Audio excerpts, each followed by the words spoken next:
हिरन का घर और शेर। एक जंगल में एक हिरन रहती है। हिरन जंगल में घास से घर बनाती है। उसमें हिरन के 2 बच्चे होते हैं। हिरन बहुत खुश होती है, अपने बच्चों को घर में छोड़कर घास खाने जाती है, फिर वापस आ जाती है। और उस जंगल में एक शेर भी रहता था। शेर हिरन का घर तोड़कर हिरन के बच्चों को खा जाता है। हिरन बहुत रोती है। कुछ अरसे के बाद हिरन लकड़ियों का घर बनाती है। उसमें उसका एक बच्चा होता है। हिरन घास खाने जाती तो उसका बच्चा घर में रहता। शेर उस घर को भी गिरा देता है और हिरन के बच्चे को खा जाता है।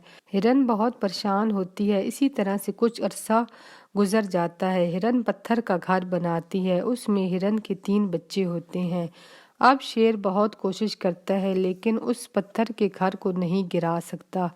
ये देखकर हिरन खुश हो जाती है कि इस पत्थर के घर ने उसको और उसके बच्चों की हिफाजत की है। शेर पत्थर के घर को नहीं गिरा सका। अब हिरन खुशी खुशी अपने बच्चों के साथ उस घर में रहने लगती है। इसीलिए हमें भी हमेशा ऐसी चीज़ का इंतखाब करना चाहिए जो हमारी हिफाजत कर सके।